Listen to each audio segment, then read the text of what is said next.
All right, for those of you that are here, I see people starting to come in, so I'm going to go ahead and take advantage of you being here. Don't want to waste your time or not put your time to the best use. And 'tis the season that the absolute best use of your time is to be aware of this wonderful upcoming seminar that we have. I know you should have been receiving emails on it. I've sent out 3 email blasts, and then thankfully to people like Donna, Sharon, Brian, some of the people down south, they've been sending it out to different groups. So you may be getting more, you may be seeing this flyer, not just from LIAF, but it could be coming through UF-IFAS. You may have gotten it through different friends list, et cetera, et cetera. But I want to tout this because this is absolutely one of the best seminars that LIAF has ever put together. We've been doing this. Well, we're what, a 45-year-old organization, coming up 50-year-old organization.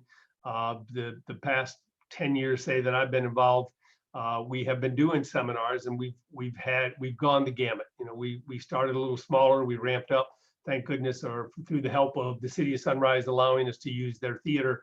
We had a spectacular indoor venue. We would do part of the day outdoor, and those worked very well. We were up to 200 plus people, and they were excellent. Then COVID hit, and don't even have to go there. Everybody's been adversely affected by that.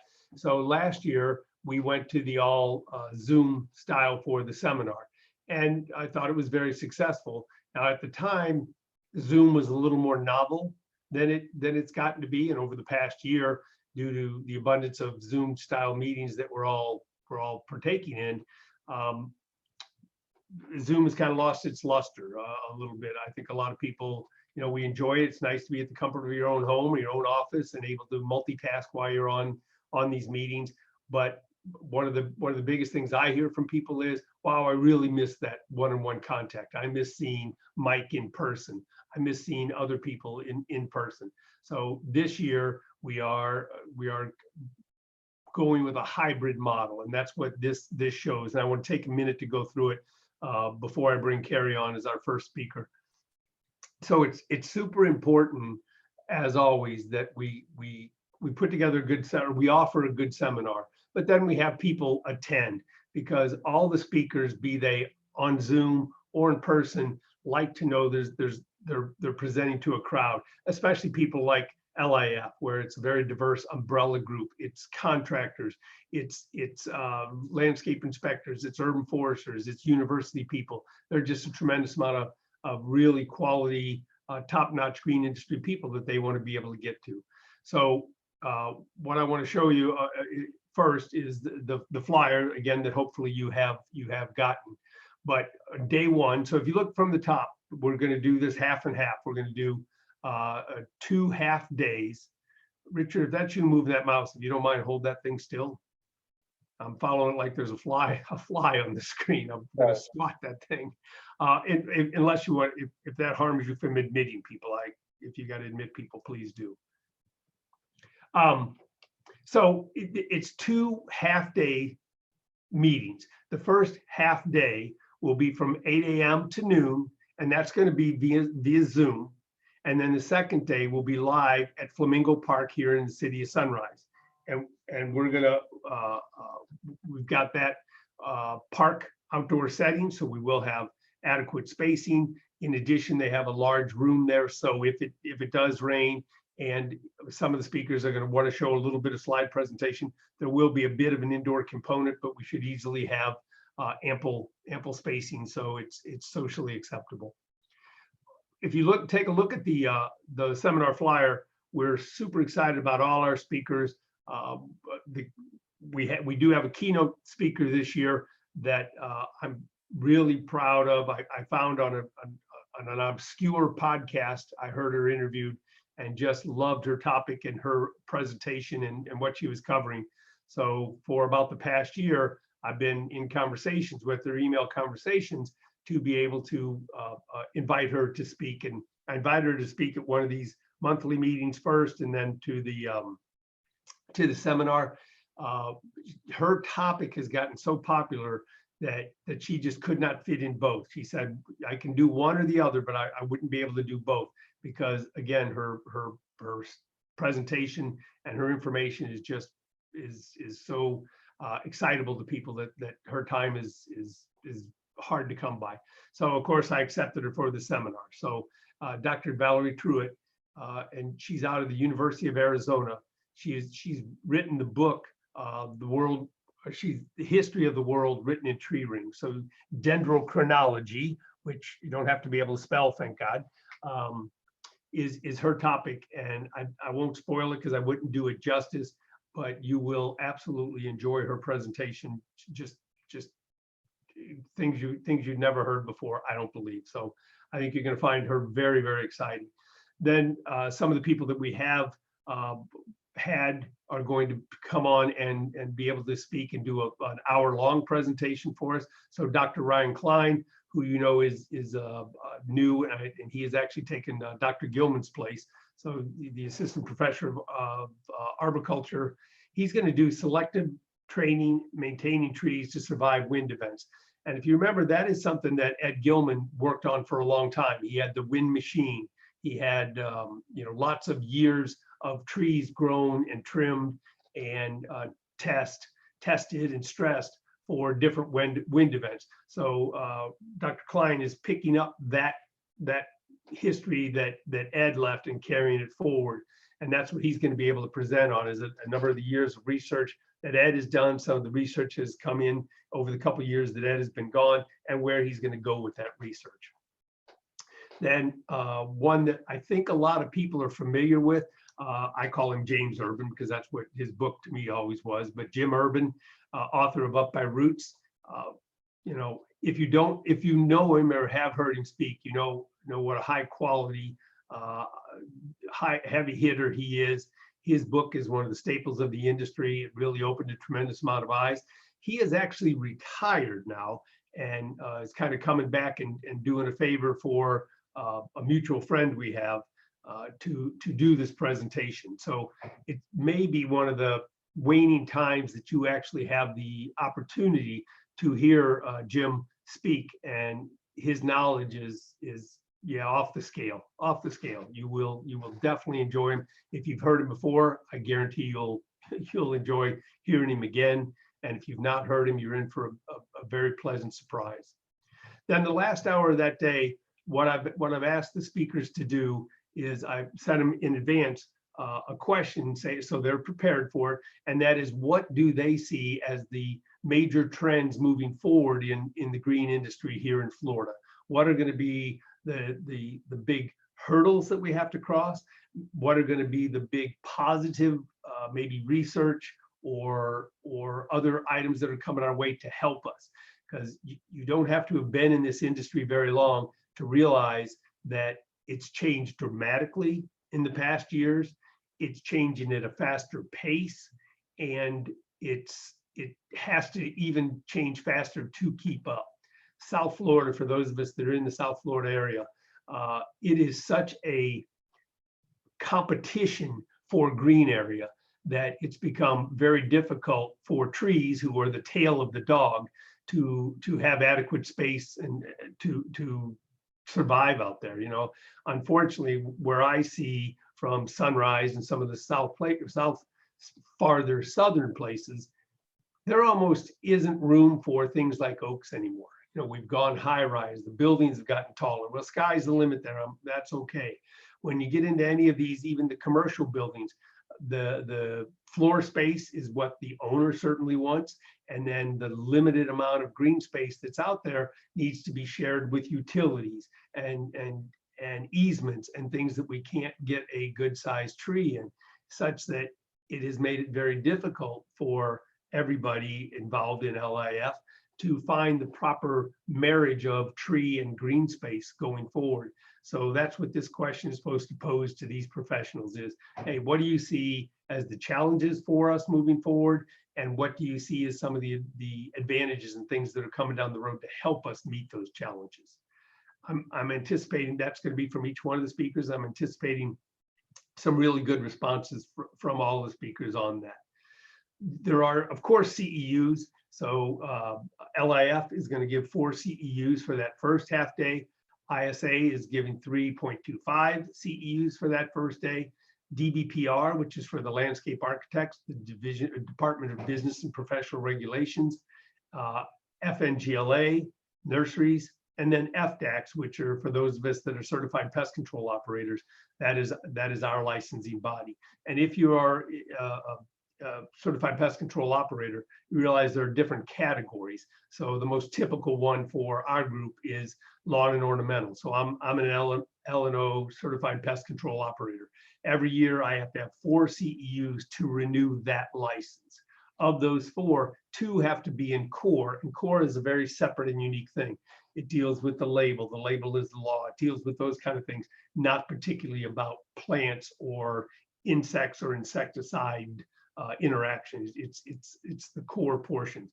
We are not offering anything that is going to answer the core needs. So I did not apply for core CEUs from FDACs on either day. But those are the CEUs that anybody that participates in day 1, the Zoom portion, will receive. We split it that way because LIF, being statewide, has people that we take care of up throughout the Palm Beaches and up throughout the lake and up to Jacksonville and beyond.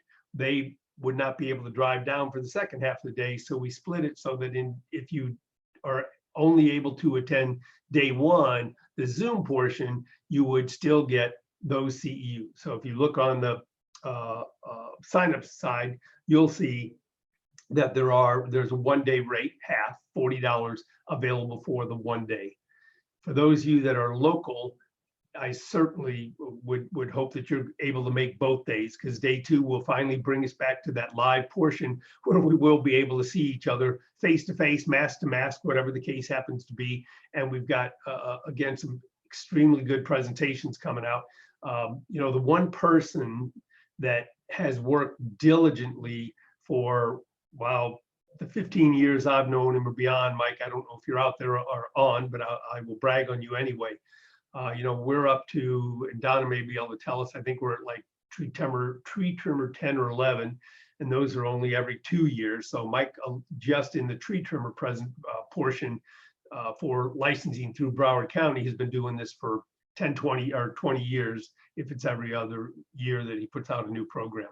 So Mike is the guru of what's going on in tree pruning here in South Florida. Not only has he trained literally thousands of people to do a better job of trimming, but he's learning the whole time, because Mike is seeking out information from others. You know, when Ed Gilman left, he gave Mike a lot of his wood samples, and he gave Mike a lot of his information. So Mike has been able to take that and make excellent programs for the people that are the B licensed tree trimmers here in South Florida and the Broward County area.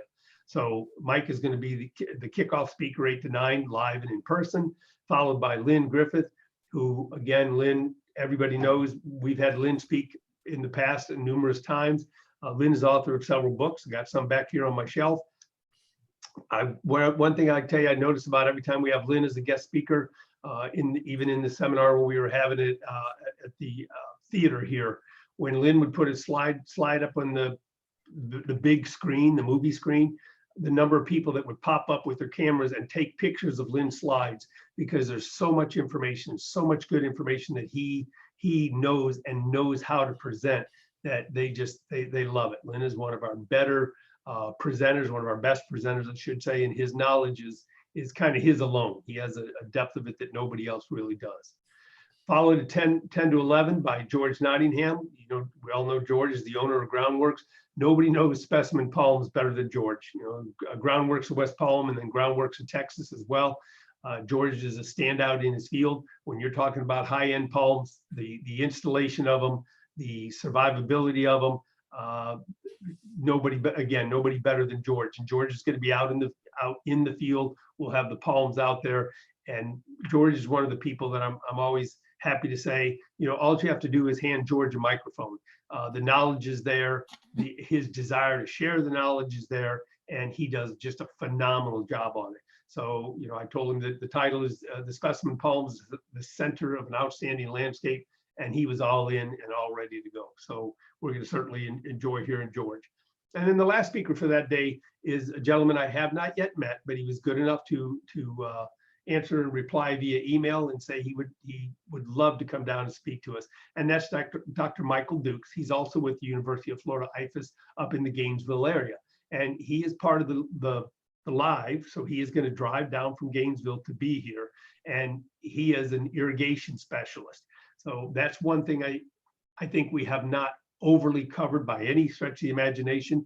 It's a huge part of our landscape. Everybody that is any way involved in the green industry realizes the importance of the irrigation system. This year, it looks like it's going to be real important because the tail end of our rainy season looks like it's pretty dry. So we're all going to be reliant on a really good irrigation system. So what I've asked Dr. Dukes to do is really take us back to the basics, start with some ideas on the pump. And I'm hoping to have a mock pump out, not mock, but a functioning pump out there above ground, suction discharge, recirculating almost like a fountain pump, and have him be able to show us not just the overall working parts, but be able to take a look at it and say, what happens if we get a leak in the suction side, and show loss of prime, show how you can collect water coming out and see the air bubbles and things like that. Just a lot of basic information that we need to know as green industry professionals. So that's going to be Dr. Dukes at the 11 to 12 hour, and then we'll have we will award the CEUs for the second day. And same thing, these are in addition. So LIAF will be also providing 4 additional CEUs for the second day. ISA will be given 3.25 for the second day. DBPR will be up to 3 for the second day. And Peggy, who did a really bang up job in getting these and filing for them with DBPR, is super excited because she found out that of the CEUs that landscape architects need, almost like I alluded to before, where FDACs and certified pest control operators have to have a certain number of hours in core, they need to have a certain number of hours with law. And Peggy was able to put together Mike's presentation in such a way that DBPR accepted that presentation for 1 CEU via the law requirement. So that's going to be a big plus. FNGLA is an additional 4 for the second day, and FDACs will be additional 2 for that day, but that will be a duplicate. Like I say, that's in L&O. So if you get them one day, you don't need them from FDACs the second day. All right, I checking time. I need to get, whoops. Oh no, I don't know what I just hit. Sorry. I'm sure everybody's there. Donna, I know you're a co-host, and Carrie, I made you a co-host, so I'm going to ask Carrie to unmute. Hi, Carrie. Hello. I promised you 110, it's 112. I give you 2 minutes of apology, but it'll take me 30 seconds of wasted time to give it to you. So I will not apologize too much more. Carrie, I'm going to introduce you so I can turn you over, or turn this over to you, and we will be ready to go. So Carrie Brown Lima is director of the New York Invasive Species Research Institution. She works to connect invasive species research and management to mitigate the environmental, social, and economic impact of these species. Her presentation today is on the implications of climate change for invasive species. Carrie, thank you very much for volunteering to do this. And it is all yours. And what I should have mentioned, I'm sorry, Carrie, what I'll do is we will monitor the chat box. If you want to go for a Q&A at the end, or would you like them during the presentation? You want a Q&A at the end? Yeah, we can do it right at the end. That sounds great. Excellent. Carrie, it's all yours. Thank you. Wonderful. Thank you so much for inviting me to join this meeting today and to share a little bit of the work that I've been doing with my colleagues here at the Northeast Regional Invasive Species and Climate Change Management Network. And I will just let everybody know that a lot of what I'm presenting is a collaborative effort, and it's something that that I've been highly interested in, and I'm so glad to be able to share about it. So, but before I get really into the meat of my presentation, I just wanted to share a little bit about the New York Invasive Species Research Institute and some of the work we're doing here in New York with invasive species. The role of the Research Institute is to coordinate invasive species research to help prevent and manage the impact of invasive species in New York State and beyond.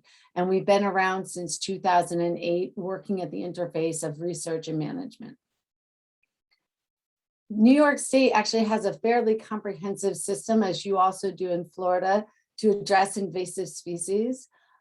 We have our regional partnerships for invasive species management, which are our boots on the ground folks that are out there making sure that we're conducting education, outreach, management, and prevention of invasive species. We have an invasive species council that's made up of our state agencies that work with invasives, an advisory committee made up of 25 non-governmental and academia and other organizations that provide information to the council.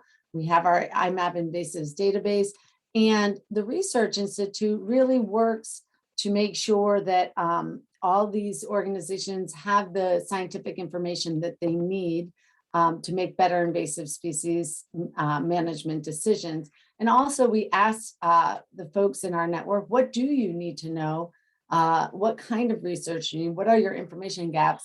And we coordinate research to meet those needs. And so we're really trying to work closely with our stakeholders throughout the whole process.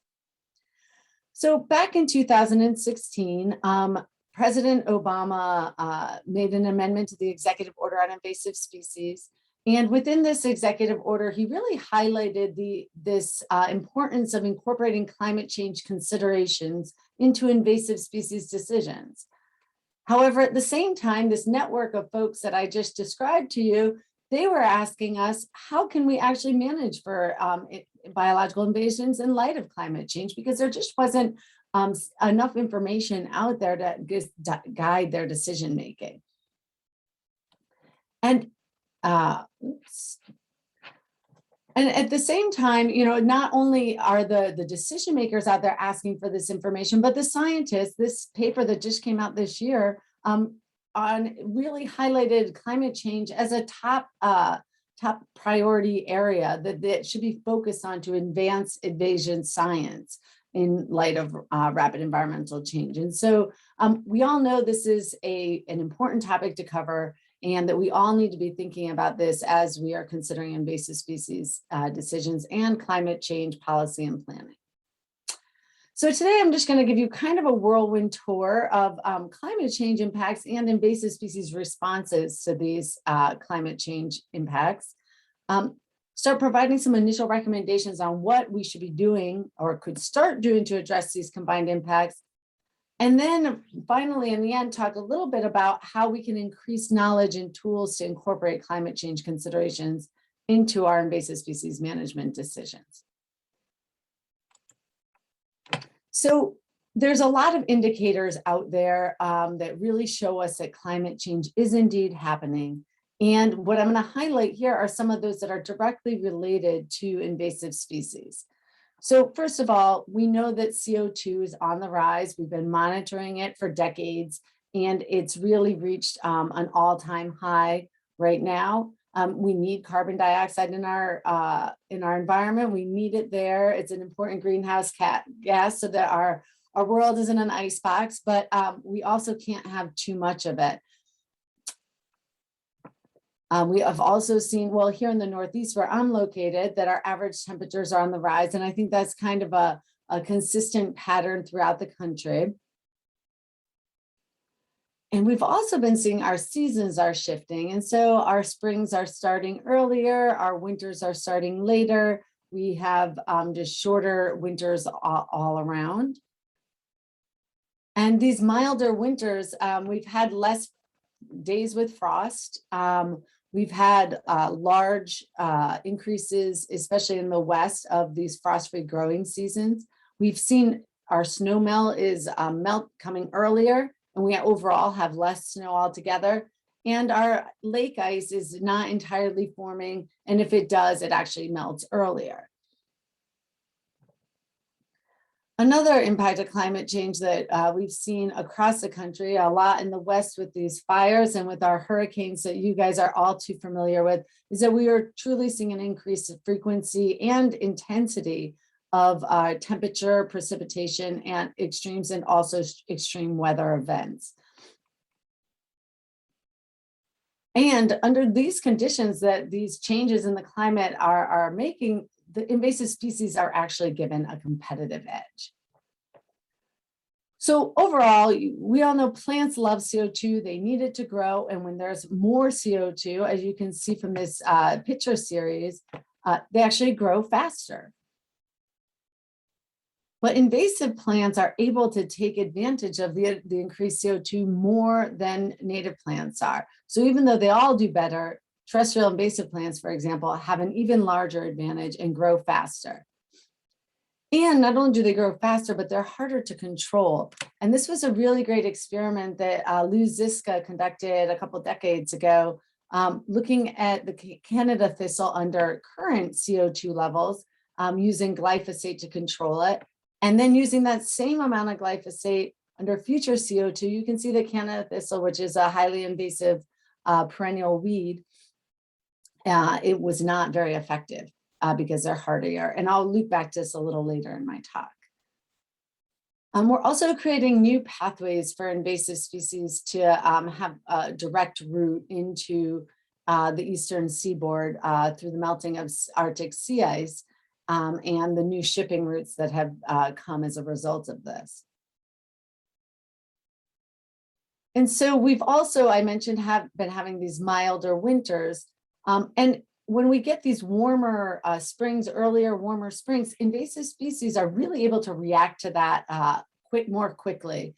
In particular, invasive plants, when I walk out in my local forest in the spring, I see really similar views to these pictures, and a lot of what's coming out first and reacting quickly to this warming temperature are the invasives. So they're able to really be the early bird that gets the worm. They green up, they shade out native species, and they take the excess of the resources, leaving little for our natives to be able to thrive.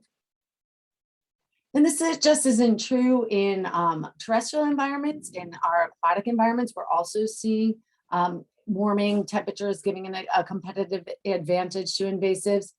When invasive brown trout or a non-native brown trout are put together with native brook trout under cooler water conditions, they can compete equally and they can live in harmony. As soon as the water warms, brook trout are put at a disadvantage, and brown trout are able to outcompete them for food and habitat. We also see this with aquatic plants, where Eurasian water milfoil is responding to the warmer waters in the longer growing season much better than its native counterpart. So not only are they doing better where they're actually at, they're actually on the move and starting to shift their ranges north and kind of making this march north. Particularly for us in the Northeast, this is highly concerning, as we've seen a lot of species able to survive our winters that weren't previously. And this is just as an observation. Some modeling has actually projected that with changing climate, we're likely to see a large increase in invasive plant species, numbers of invasive plant species in our region and in the upper Midwest. You folks in Florida appear to be a little potentially better off with the warming climate, where a lot of species that are already existing here won't be able to survive as well as the climate warms. One particular concern we have is that of forest pests. A lot of times forest pests are limited by the coldest night of the year, so they really are knocked back by this drop in temperature. So we have hemlock woolly adelgid here that has been decimating our hemlock populations. And since hemlock is such a key part of our forest, this is a really big deal for us. Here in New York State, we have a mountainous region called the Adirondacks, and it was predicted that hemlock woolly adelgid would never be able to survive in the Adirondacks due to its cold winters. But now that under climate change, we actually have been finding populations, unfortunately, that are establishing in this mountainous and cooler region. Another native species that's a nuisance species that I'm sure you're all familiar with down south is the southern pine beetle.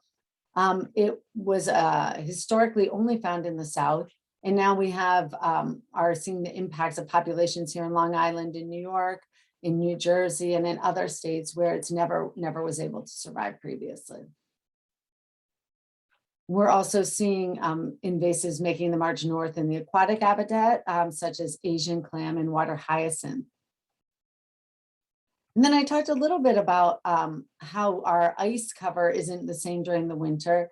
And this lack of scouring of ice that normally would happen in our streams is allowing us really detrimental species such as Didymo, the common name is rocksnot, to accumulate and grow in our streams. And on top of some of these environmental impacts, we're also seeing a spread in wildlife and human diseases. And the Asian tiger mosquito, for example, that can carry a lot of vector-borne diseases that we don't want to have in the Northeast and in other regions, is now able to survive and to spread those diseases. And white nose syndrome, which is knocking out our bat populations, is also able to survive in cooler climates that it wasn't able to survive in before. Now, it's not always beneficial, and this is really a context-specific thing. For example, the formerly known as the gypsy moth caterpillar, the European gypsy moth caterpillar, actually is retracting its range to the north as temperatures warm because it can't survive in the warmer climates. So it's not a rule that every species will do better as it gets warmer, but we are seeing it happen quite a bit. Now, I talked a little bit about extreme events like hurricanes. Here we have a picture of the understory of a forest after Hurricane Katrina.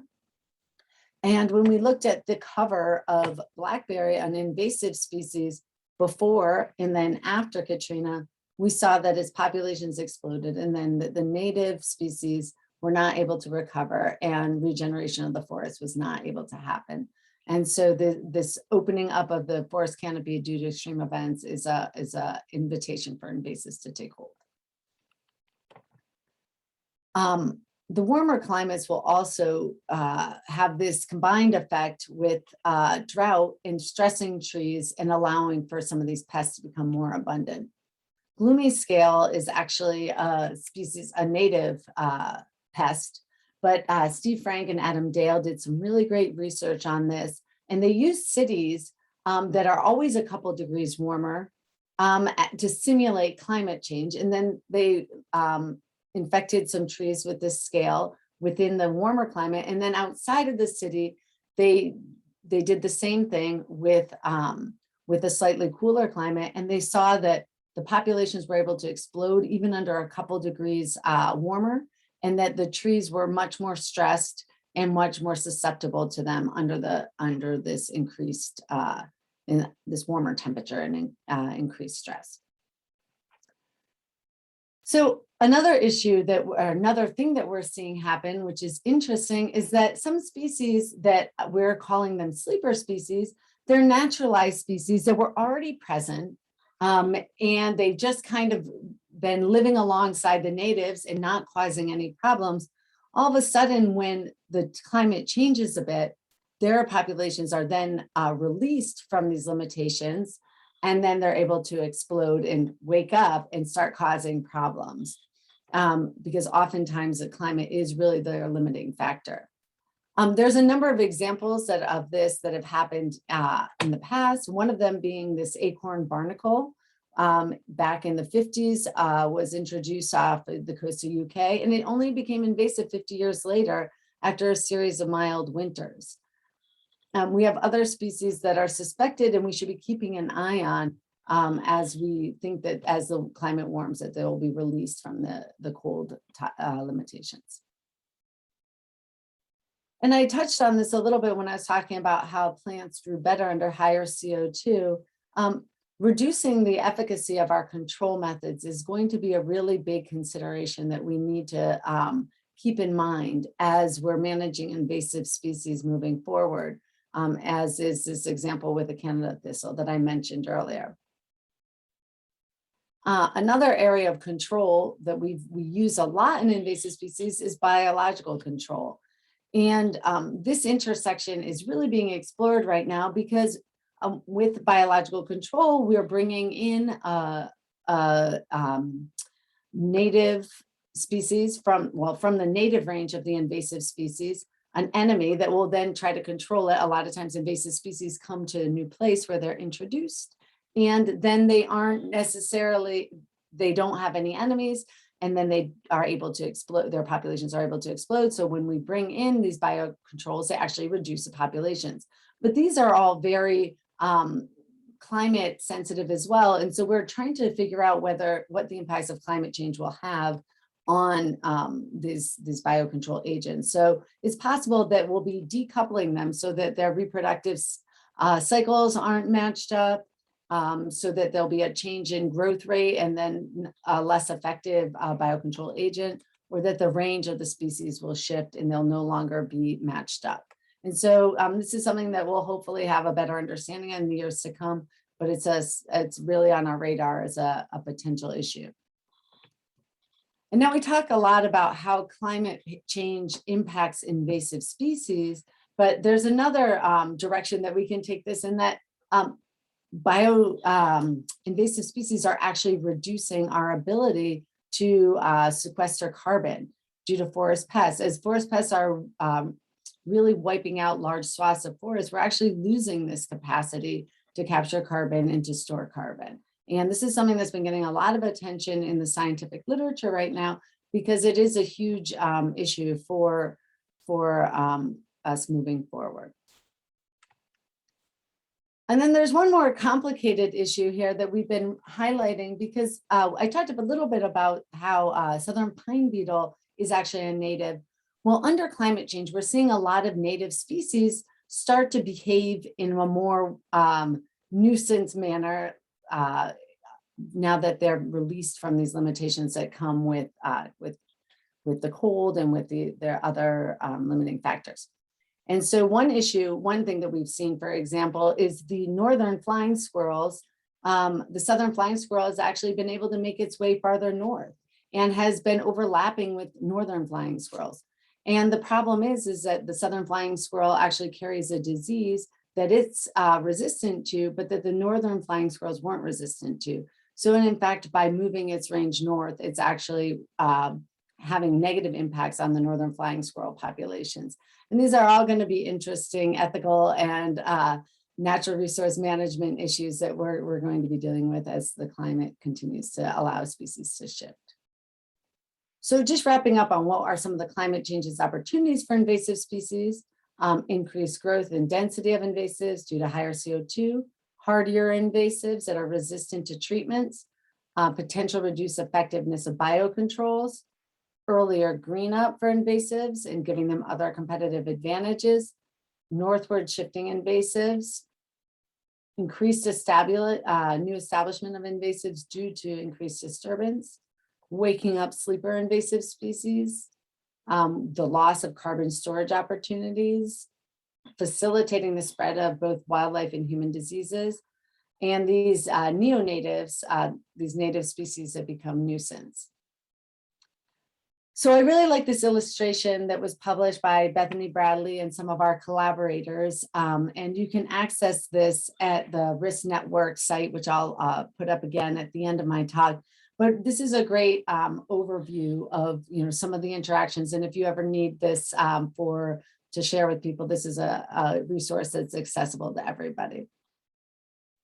So what are we going to do about this issue? And there's a lot of different potentials, but we've been starting in this risk group that I work with. We've been starting to try to get some of this information out on what people can actually do to address invasive species and climate change. So for starters, we really need to be strategic in our planning. We need to be able to identify and prioritize vulnerable areas that are going to likely see new species coming in and be vigilant about trying to keep them out. And so we need to also plan for invasive species detection after some of these extreme events. And as we're making our climate change adaptation plans, we need to be considering invasive species and providing funding for invasive species response within these plans.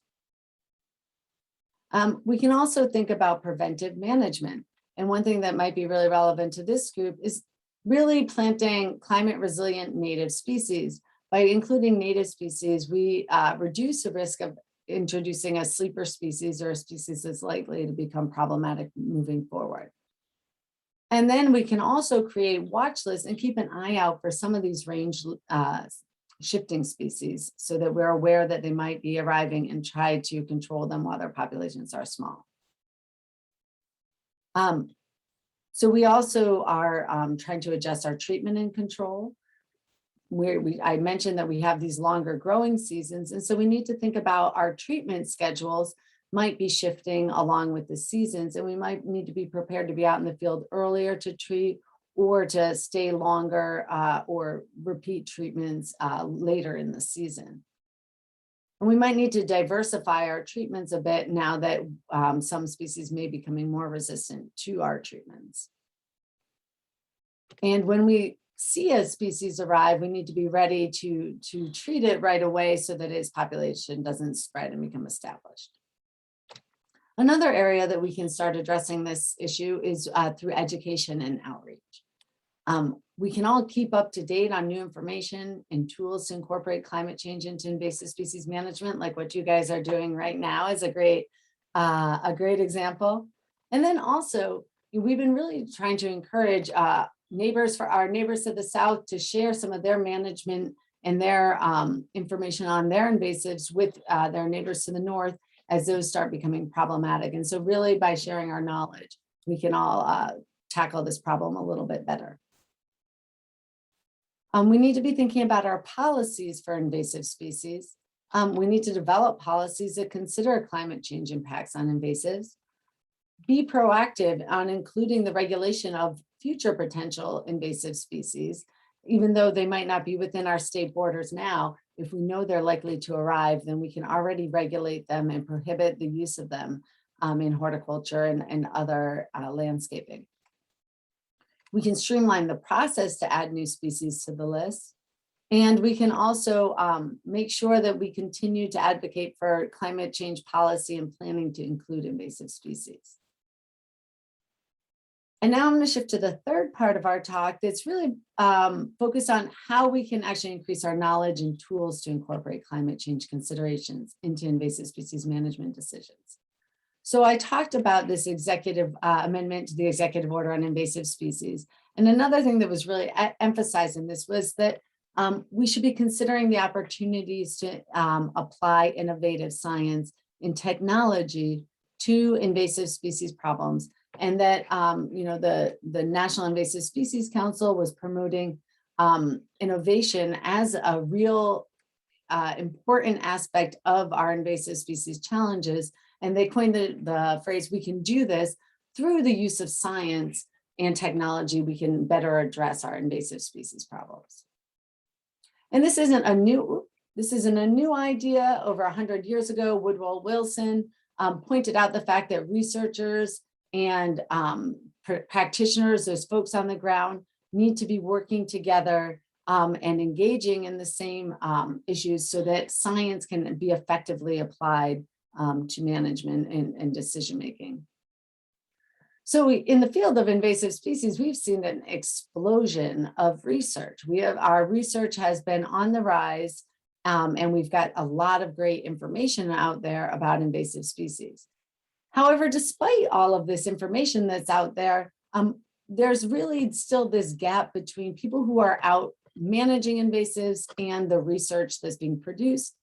Virginia Mastek, in a paper she published in 2014 in Conservation Letters, said that the gap between research and practice exists so that scientific information accumulates, but it's not incorporated into management actions. And one of her reasons for this is that our managers and decision makers aren't actually going to the scientific journals to look for this information that's buried, and also don't even have access to a lot of these journals. And that a lot of the information that they're making their decisions based upon comes from informal conversations, learning from their own experiments, from synthesized materials like on websites and in newsletters and books, or from attending conferences or symposia.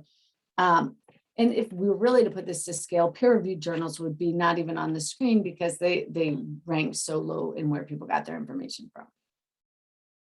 But another challenge that she also recognized is that often the information doesn't exist, or the researchers are doing research on things that aren't exactly addressing the specific information that the people on the ground needed. And she published a paper in 2015 showing that there was this real mismatch between what the work that researchers were doing and what the stakeholders were asking for. And so this really emphasized the need for a different approach to invasive species research and management. And we, my colleagues and I are calling this translational invasion ecology. And we based this on some work by Enquist et al. In 2017 that was translational ecology.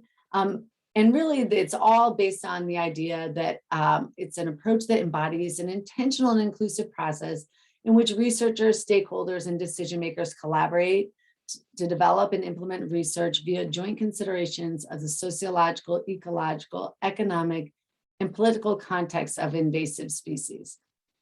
And what's the really important piece of this puzzle that a lot of times is missing is that we need to have like these bridging organizations like the New York Invasive Species Research Institute in the middle to make sure that there's conversations between the practitioners and the researchers and getting them to work together.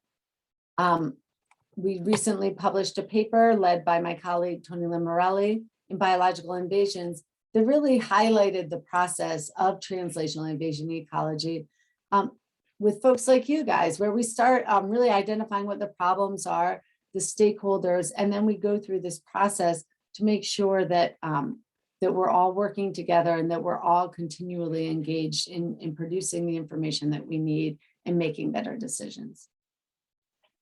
So I mentioned that I asked my stakeholders what their needs really are, and they were asking how they could manage invasive species in light of climate change. And so in response to that, this is when I got together with my colleagues from the University of Massachusetts, Bethany Bradley and Tony Lamorelli from the USGS Climate Adaptation Science Center here in the Northeast. And we started really digging into this question on how we could help the managers address these issues. And with that, the Northeast Regional Invasive Species and Climate Change Management Network was established.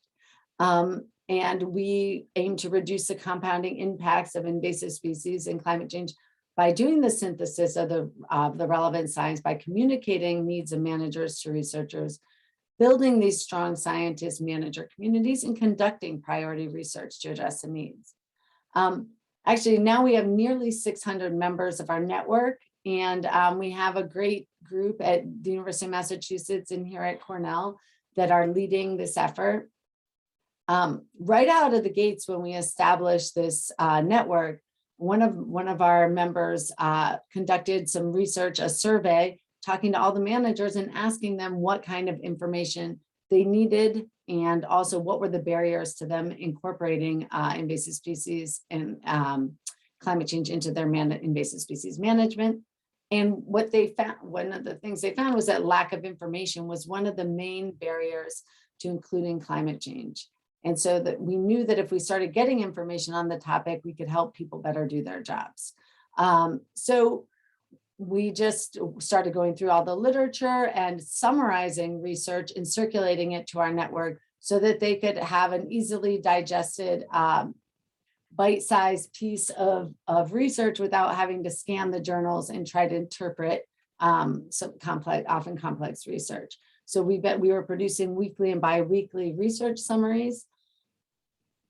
And then on more complex topics like sleeper species or what happens when the waters are warming, we make these management challenges, which are a synthesis of all the existing research that we can find on a topic.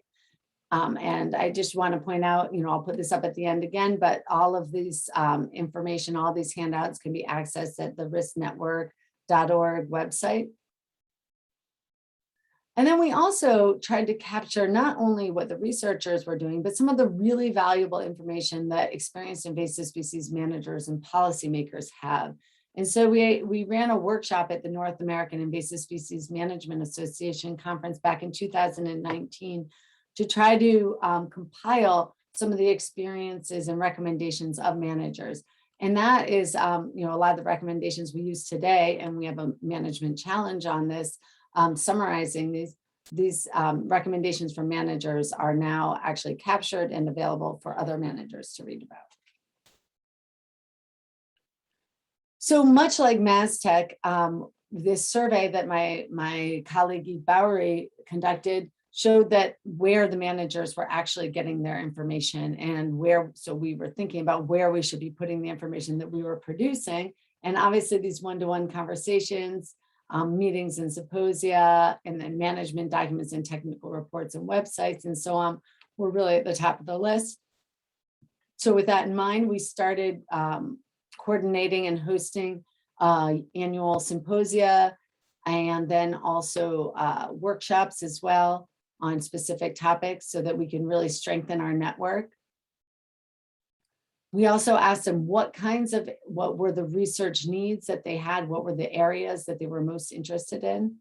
And I'd like to show you what we did with one of these examples here to really hone in on a research priority and how our research group actually addressed that. So we've been talking a lot about range shifting species in hotspots, and the idea that with the changing climate opens up the opportunities for new ecosystems and the opportunity for species to respond to this by shifting their ranges. Now, range shifting species are definitely a concern to us, but they also provide an opportunity. Because I was mentioning that we have these projections of which species are likely to move north under different climate, we can know that they're going to arrive before they arrive. And so we can work at this part of the invasion curve rather than waiting till we're up at this higher end where we can't do a lot. So for those of you who aren't familiar with the invasion curve basically shows us that it's most cost effective and most likely to be successful when we work at this end of the curve. So if we're preventing species from coming in or catching them when they've just been introduced and they're in small populations, so we call that early detection, rapid response, we get the most bang for our buck. We're really more likely to be successful in avoiding these negative impacts of invasives. Once we get up here and invasive species have spread more widely, we're just really protecting our assets and trying to manage populations in important places. And so by knowing that species are coming in or likely to move in, we can put policies and regulations into place to avoid them coming to begin with.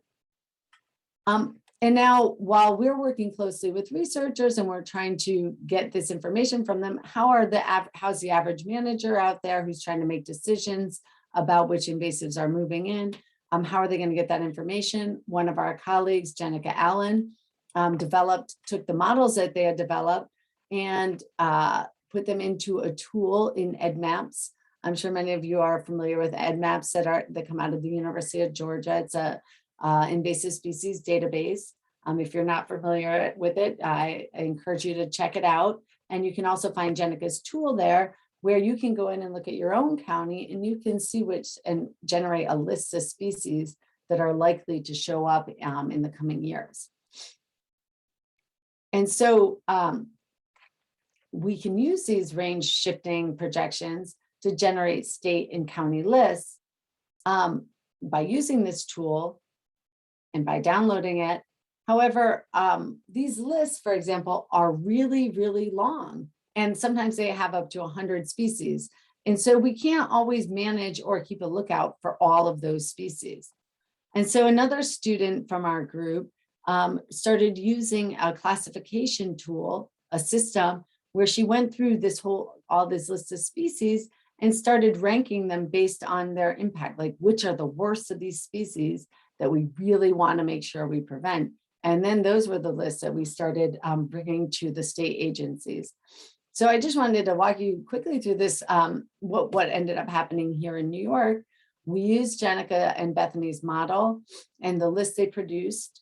We had a priority list identified a list of the worst species that we wanted to keep out. We put them through our invasive species assessment process here in New York. And the ones that came up as highly harmful, we went ahead and we regulated them before they even got here. And in the past, just so you know, we never were doing that here in New York. We were only evaluating and assessing species that were already here. So at that point, we had missed the opportunity to keep them out.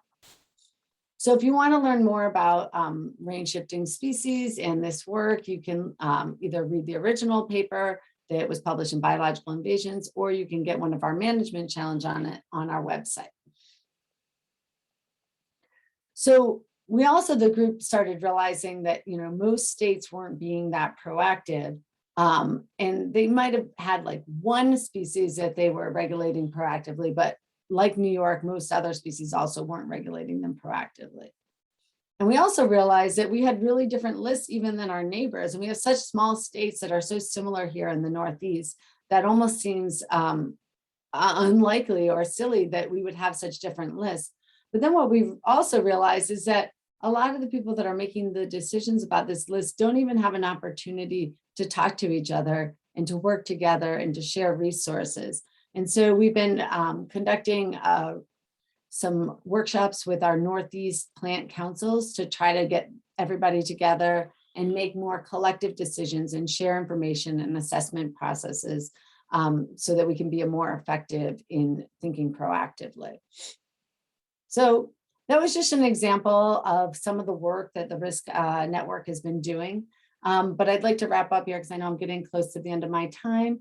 And I just wanted to make sure that, we know climate change creates new risks from invasive species, but it's also been creating these opportunities for us to work together and to share knowledge. And through these collaborations that we're forming, we can hopefully prevent some future invasions and learn how to reduce the combined impact of invasives and climate change. And what's really exciting is, this effort here in New York and the Northeast really took off. And, thanks to my colleagues and all of our amazing stakeholders in our network. But now this is actually catching on and it's being replicated in other regions throughout the United States. So right now there's a Northeast Central risk, a Pacific Islands risk, and a Northwest risk being established. And from what I hear, there's actually probably going to be a Southeast risk becoming established. And so as you see that, please do encourage that to continue to develop. We're here to work with you guys as well and share our experiences. And hopefully together we can all help reduce some of these really challenging problems that come with invasives and climate change. So with that, I wrap up. There's the website again. Do feel free to reach out to me also if you have any follow-up questions, but I'm happy to also address any questions now in the chat. Gary, that is fantastic. If there's bad news, and climate change is not good news in any way, shape, or form, it is very positive to know that there are groups like y'all that are thinking this through and kind of trying to get ahead of the curve and know what's coming. So that is at least a little bit of a positive. So you put a positive spin on something that is not going well. We do have some questions that have come in. Some of them you addressed out, so I'll go through them quickly because I know your time is limited. The one question from December talked about invasive species. Is there an equal push going on for animals in the invasive species end? Yeah, for sure. So, I mean, when you're saying animals, we have less invasive animals up here in the Northeast than you guys have down your way. So, but one of our biggest issues up here, I'd say the most detrimental invasives we have are our forest pests. And so this is definitely true. There's a lot of work being done on this. My group in particular, the research group at UMass and some of our work here at Cornell has been a little more focused on plants. So you might have heard me referring a lot to plants, but this is definitely across the board. And we're really trying to engage further with other research groups that can help us expand to aquatics, to animals, to insects as well. So yeah, this is definitely an issue of all taxa.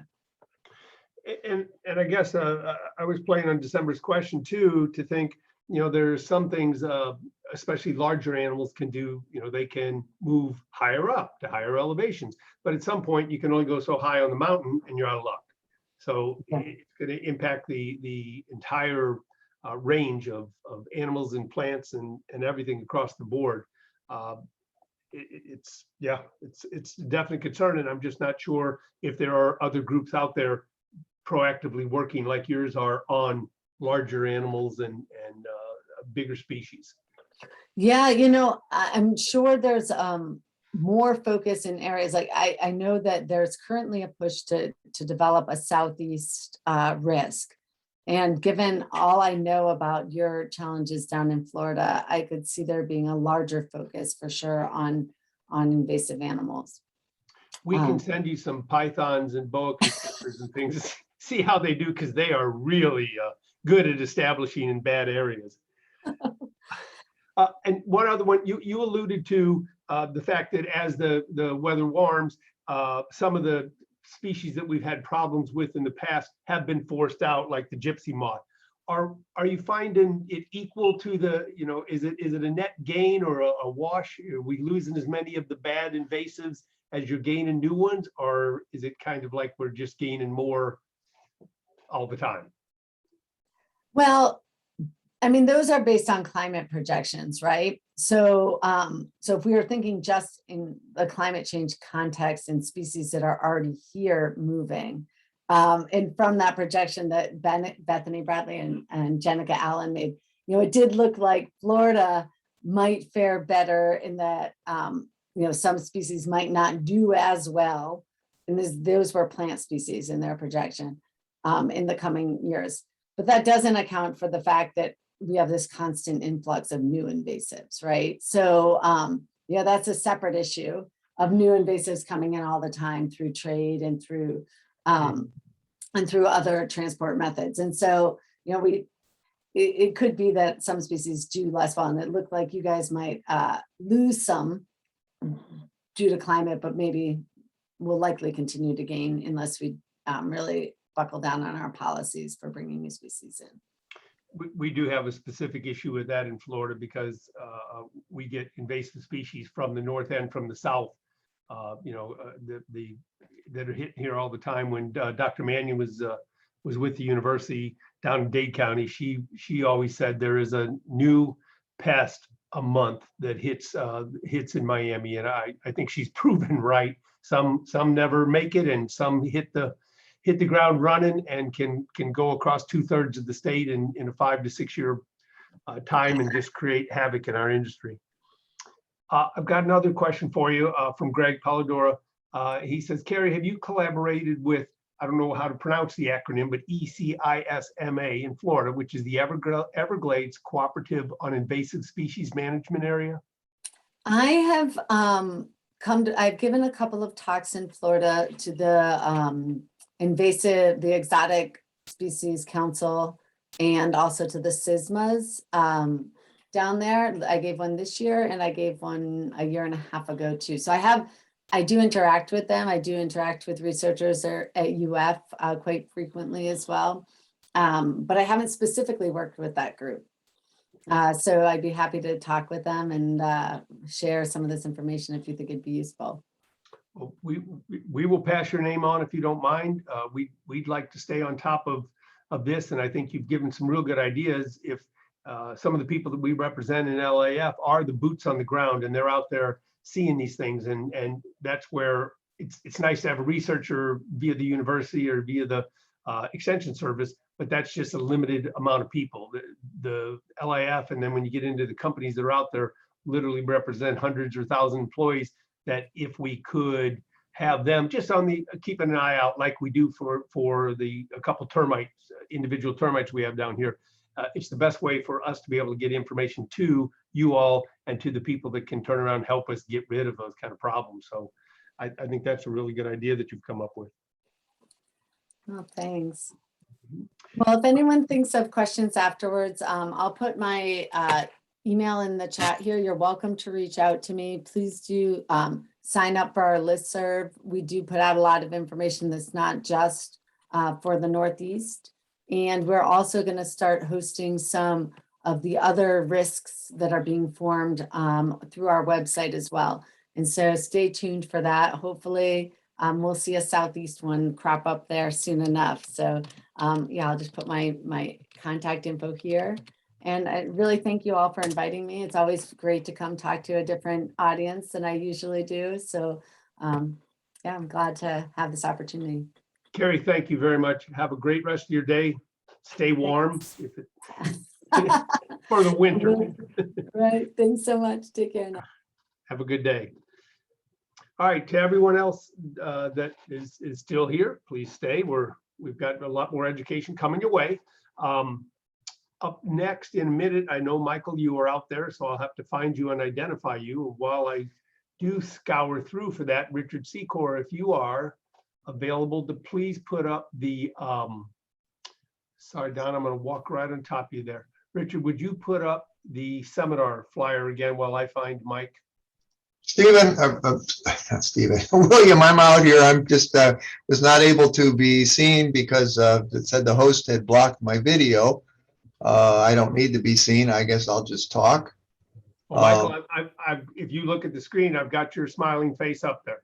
Okay, good. Well, mine is still saying start the video. So anyway, I don't have a lot to report this month other than to encourage folks to come out for the seminar next month. I think we've got Williams put a lot of effort into, I think, a very timely and hands-on kind of seminar, which of course is a hybrid. One day it's virtual, one day it's in person, and we're really looking forward to that. I will mention we had our first Palm School this past week here at the Fort Lauderdale Research and Education Center, and I was teaching palm grading.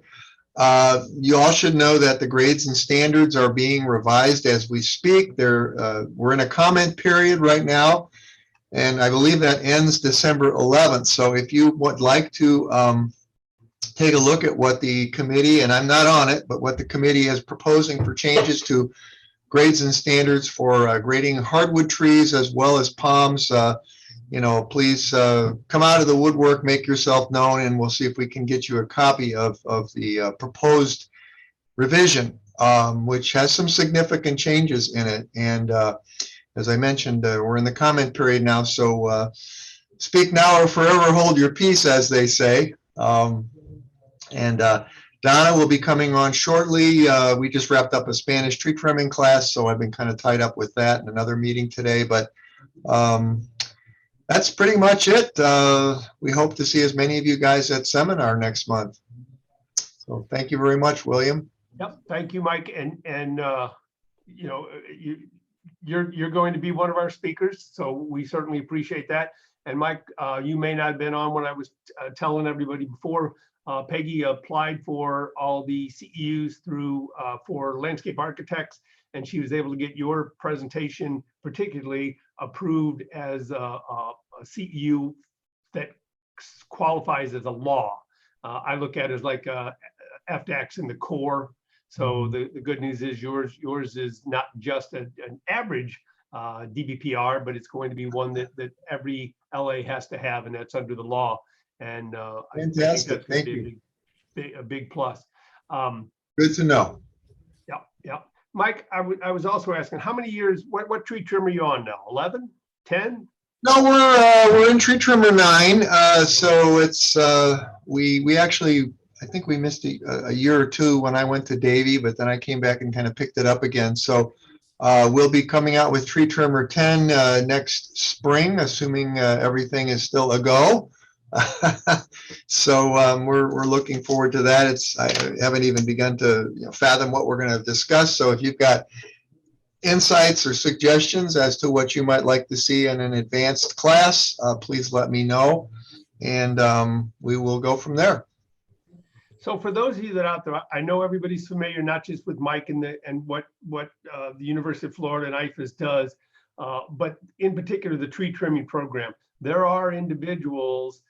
You don't have to be going for your certification. You don't have to be in the tree trimming business. The education that's offered from just tree trimmer 1, which is where everybody has to start, and then into whatever individual iteration that Mike has put together over these 18 years. All those are excellent sources of knowledge. So for those of you that are contractors and you're dealing with a condominium or anything else, and they have questions, it's much easier to get a good understanding when the people you're talking to have some horticultural knowledge. And those tree trimmer classes are not restricted to anybody. They don't have to be in the green industry. They don't have to be licensed tree trimmers or even going after their license. They can just be interested people that want to learn more about trees. And I think especially Tree Trimmer 1 is a really good place for people to start. So when you have property managers, you have condo association presidents or board members or anything along those lines, that in particular level of education where they're bringing it out and starting at the basics, trimming palms at 9 and 3 and those kind of ideas. Yes, Well, I'm sorry, go ahead, Mike. I think too, just being an informed consumer, whether you're a resident, you're a HOA board member, or you're a property manager, I mean, there's a lot to know and to think about, and the whole thing about writing a contract that says more than I want to have my trees done. I get that question. People will call and say, "Hey, Mike, I want to have my trees done. Who do you recommend?" And I'm like, "You want to have your trees done? Okay. Well, there's a lot of different directions we could go with that." So, and by the way, we do not recommend any tree service over another, only that they be licensed, because that would be a conflict of interest. But, yeah, we welcome any and all. Absolutely. And the information that's provided through University of Florida and IFAS isn't just limited to trees. You all have, as Don is in charge of many or assists with many, a number of programs that are out there that are beneficial to people in the green industry and or people that are interested in the green industry. And when I was scrolling through the names that are in attendance out there, I also see Henry Mayer is out there. Greetings, Henry, one of my very good friends. Henry does the same thing in Dade County. The education that they put forward and make available to people is phenomenal. I think Zoom has helped us some, because just like we were able to get Carrie in her office in New York to be able to make a presentation, it has allowed us to broaden our horizons a little bit.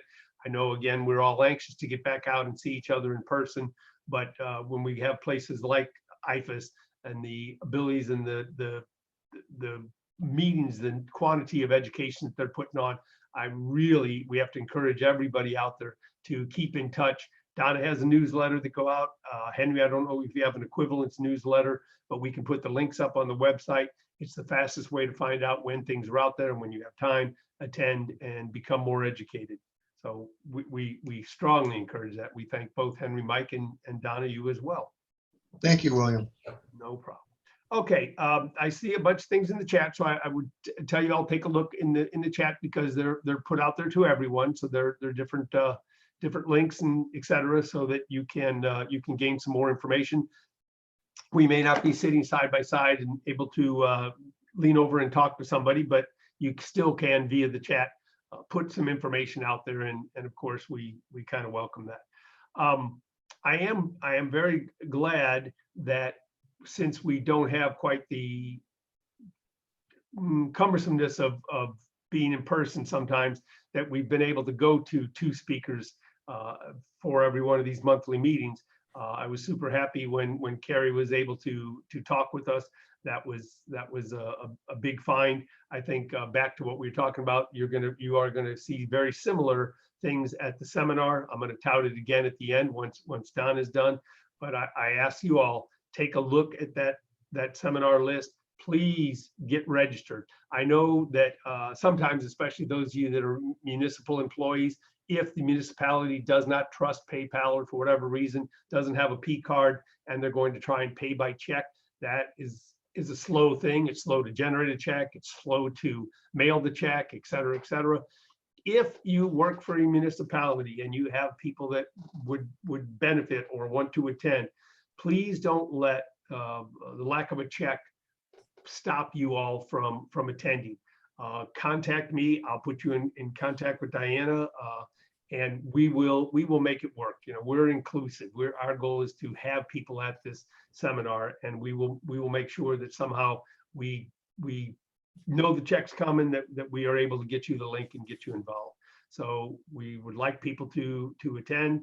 The CEUs are bait. I do have one other bit of swag we're going to be giving out on the second day, and that is John from Fish Branch Nursery has given us 2 boxes, got to be about 100 caliper tapes. These little things are super hard to come across. For those of you that are ever out doing much tree measurement, they're hard to find. They're expensive if you find, or if you purchase a good one. These are really nice. They seem to last a long time. And as John told us numerous times, because I've offered to pay for them, and I at one point even said, if you will tell us where you are purchasing them, LIAF will go out and purchase their own. He didn't do that. I think they like having their advertisement out there, and we will happily advertise them because they also don't charge us anything for them. But John said it took him 2 or 3 times with the company that was manufacturing the tapes overseas to get the caliper measurement right. But they are, so we've got these. Those of you that are in attendance at the live meeting on the second day, on the 17th, will receive a caliper tape. So Mike will be able to show you how to work it, but hopefully that's pretty easy, and you'll be able to take some good tree measurements. All right, I am going to go ahead, Miss Donna, I see you there. I am going to bring you on. I told Donna before I would introduce her, and then I got thinking, why in the world would it need to introduce Donna? If you don't know Donna, you aren't interacting with IFAS or University of Florida, or you don't have any licenses. So I would certainly encourage you to get on Donna's mailing list, because it's well put together, it's well thought out, and it's super informative. So Donna, typically at most meetings, you're able to post that link up there so people can register for your email flyer. I would invite you to do that again at the today at the end. And I'm going to turn it over to you. So Donna, welcome, and thank you very much for taking time to speak to us. Okay, William, thank you so much for inviting me. I really love this topic. I can tell you, I get really excited about e-newsletters and blogs. And, you know, after Carrie's presentation on invasive species, it's just a really great segue, because the problem seems to be communicating, right? It's all about communication and how we communicate and what's the best way to get the information that we have. And when we have so much knowledge at UFIFIS, all these other people all over the country, all the researchers that are working day and night on these projects, but how does it get to the stakeholders? What's the best way for us to engage the people so that they can get behind these great ideas? So in my opinion, e-newsletters and blogs are the best way. And I'm going to kind of go through this and help you understand why. And if you haven't yet tried them, I hope that you will, after this presentation, decide to give it a shot, because we all have something important to say. And especially those of us who work in education and government, we all have something to say. So let's try and get our stakeholders engaged. So why e-newsletters? What's the point? Why is this important? Because along with all the other things we do, we have emails, social media, blogs, and websites, but e-newsletters are the best way to engage your clientele. And here's why. Email, social media, blogs, and websites are all passive ways to communicate. People must go to you to obtain the information. That means they must find the link, or in general, remember how to find you. And there's so many acronyms, let's face it. I mean, acronyms left and right thrown around, and nobody knows what anything means. It's really hard to find information if you're just, you know, the general public. So with email marketing, also known as e-newsletters, you go directly to them. It's an active way to promote your programs, your services, or your products. And I'm sure, and if you're like me, I subscribe to lots of emails. I mean, I'm a curious person. I have a lot of interest. And so I subscribe to a lot of emails. And, you know, it's not a big deal. If you don't want it, delete, right? So don't be afraid to put your information out there. If people don't want to read it, they can just delete it. So how do we get started? Okay, the first thing is you have to choose a platform such as MailChimp, Constant Contact, or several others out there. There's lots of stuff out there you can use. But I like MailChimp because it's free, it's easily accessible, and your first 2,000 email addresses are free. So you can't go wrong, right? Second, gather your email addresses. Okay, all of you out there, and I know who you are. I know a lot of you, I know what you do, and you all have email addresses from all kinds of places. And if you're not mining those, if you're not collecting those, if you're not getting an Excel spreadsheet with those email addresses, you're really missing out. So make sure you are collecting those available email addresses, because once you have them in an Excel spreadsheet, you know, just a nice little simple Excel spreadsheet, you can upload those all at once. So you don't have to like type each one in, which I think kind of puts off a lot of people like, oh, I have so many emails. Well, hopefully you have a database somewhere and then you can just upload that.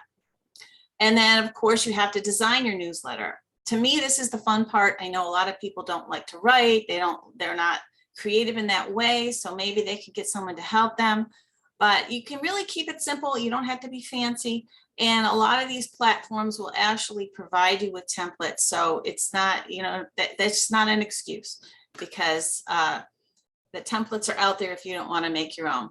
But your template can make your email exciting, colorful, informative, personal, and a lot more likely to get read than a regular email. So just remember, we are visual creatures. We like things that are pretty. We like pictures. So newsletters can really, you can put all of that into a newsletter, plus videos. Okay, so after you've done your newsletter, you know, what can it do? Why is this better than an email?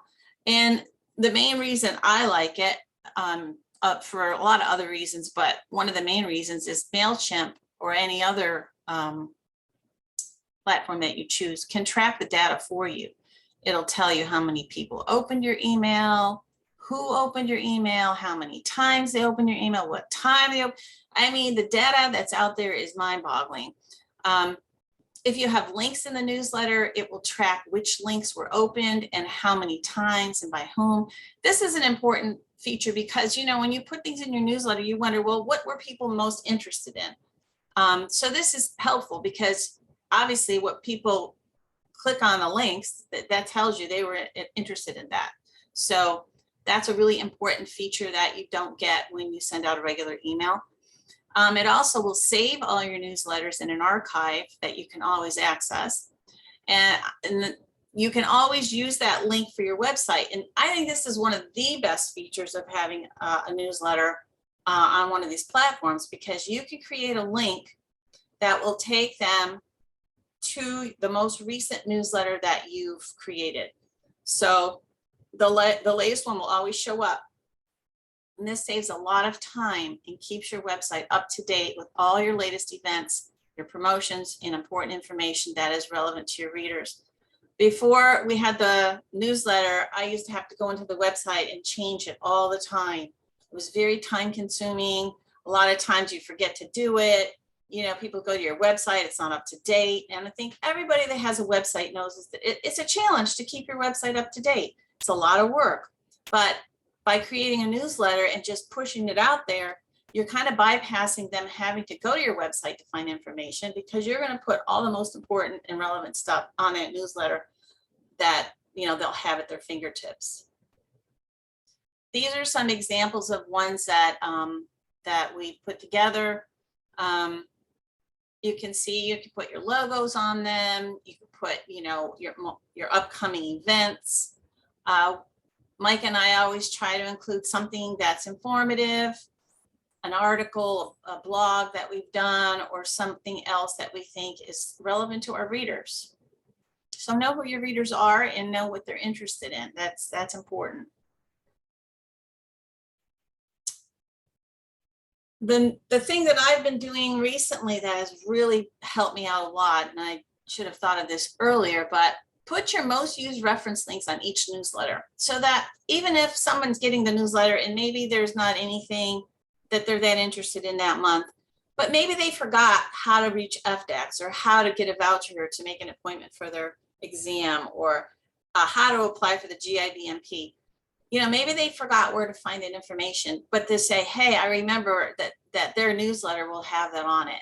So I try and put the most important links that I think our clientele needs on each newsletter. So And that is in the template. So every time I start a new newsletter, I don't have to repeat that. It's already there. It's saved as a template and I don't have to keep adding it every time. It saves you a lot of time.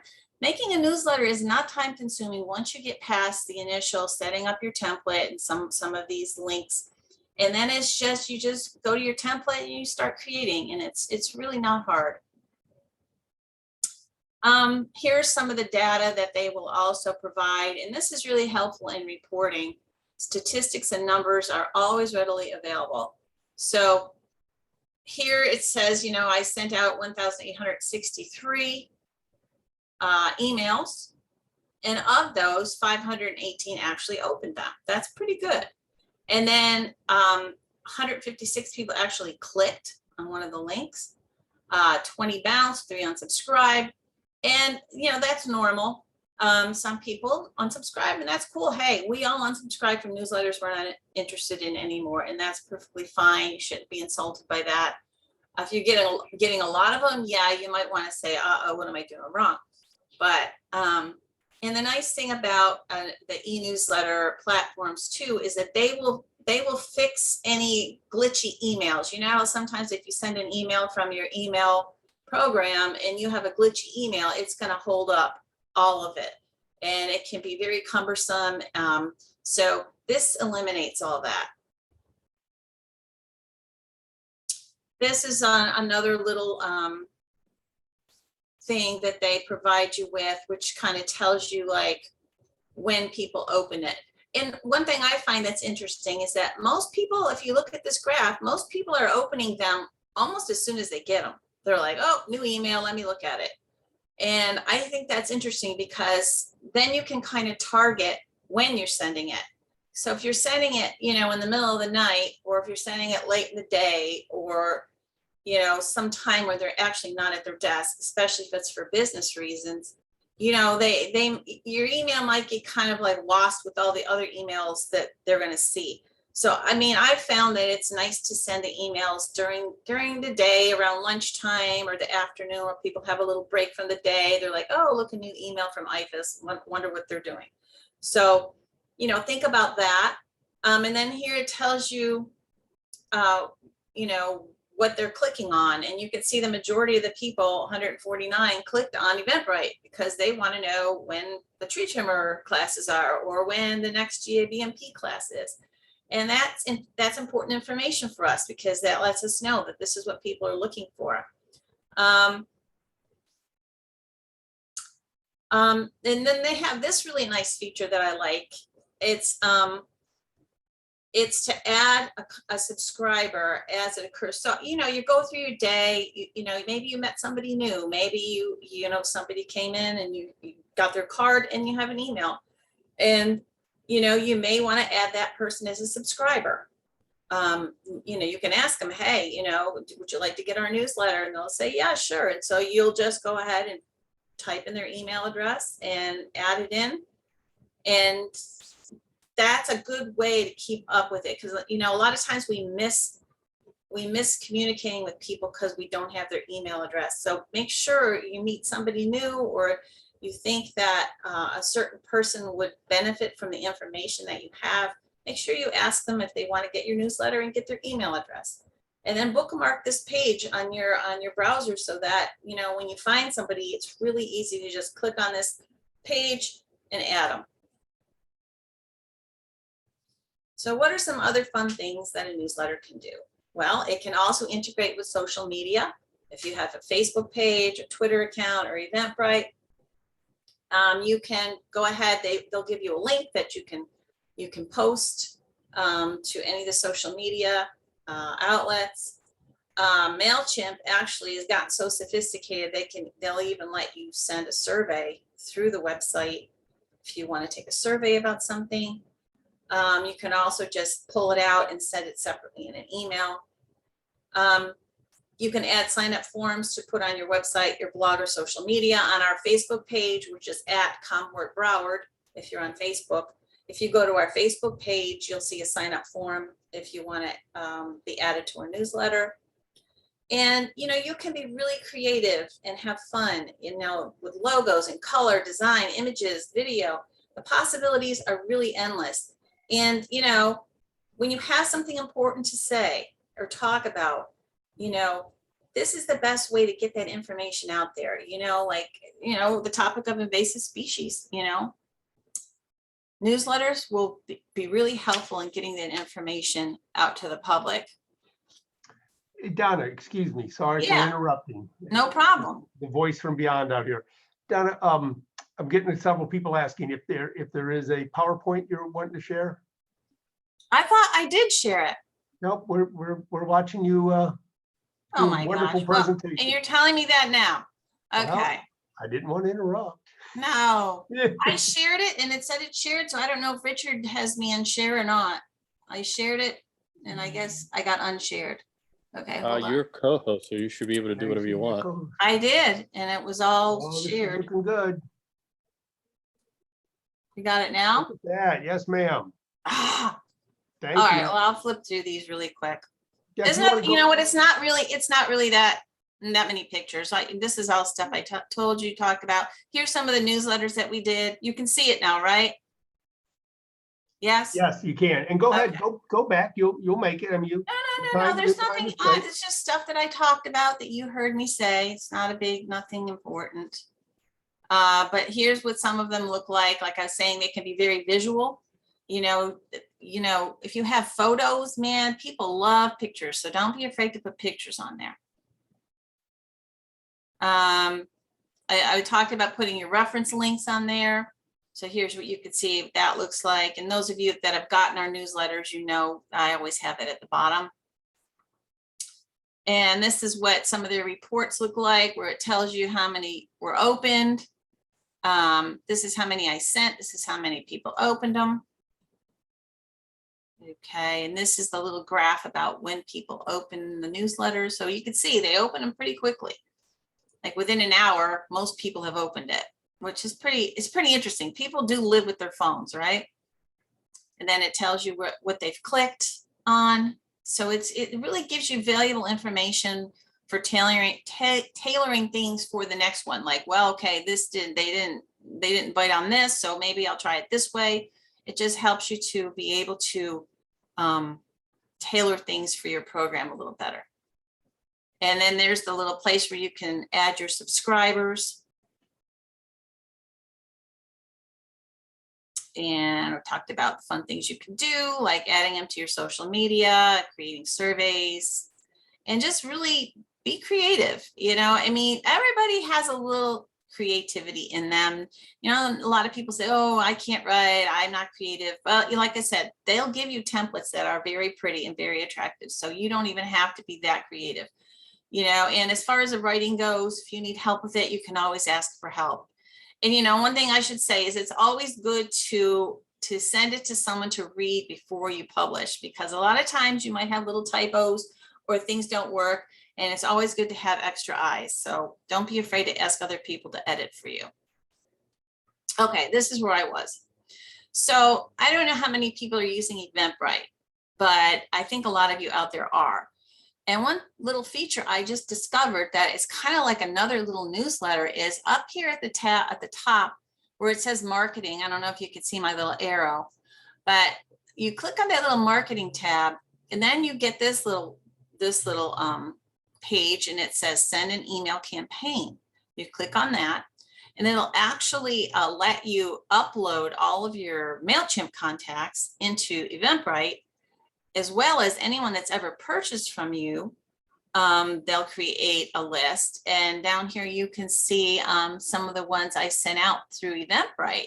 I just uploaded my MailChimp list, and some of you have probably been getting these. So now when I post a new class on LCLM or GIVMP or a tree trimmer, we can send out a really quick newsletter, a little quick newsletter to all of the people to let them know, hey, we just posted a new class.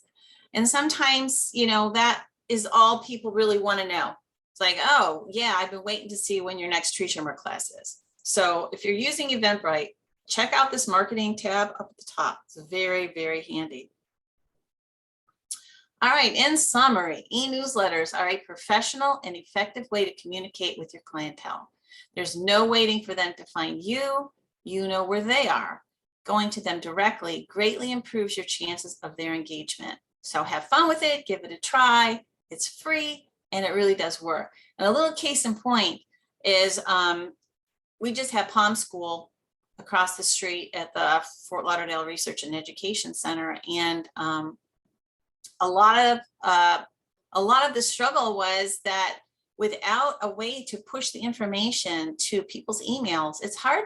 You have something great going on, but nobody knows about it. How are you going to get the information out there, right? I mean, how? And so if you have emails, and if people are willing to share those emails with you, sometimes that is the best way to get the information out there. So if you haven't tried a newsletter, give it a try. If you guys have any questions, if you want to email me, I'm more than happy to help you, sort your way through it. So that's the end of the newsletter section. So now we're going to move on to blogging, which is kind of like a sister of newsletters. Blogs are something that Mike and I kind of got into.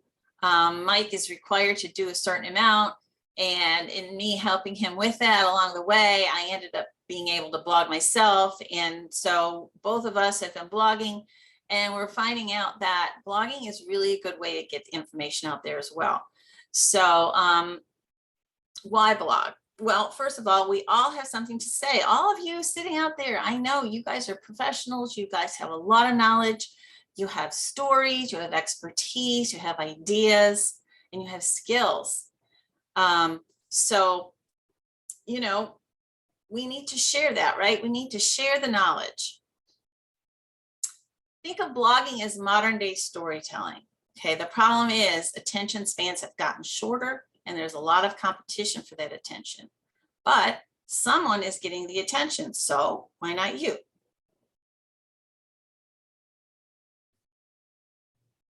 So here are some tips on writing a blog that actually gets read. So, I mean, there's a lot of blogs out there too, as well as a lot of websites, a lot of newsletters, and a lot of blogs. But some of them get read and some of them don't, right? Some of them, you look at them and you're like, nope. So why do you read some and not others?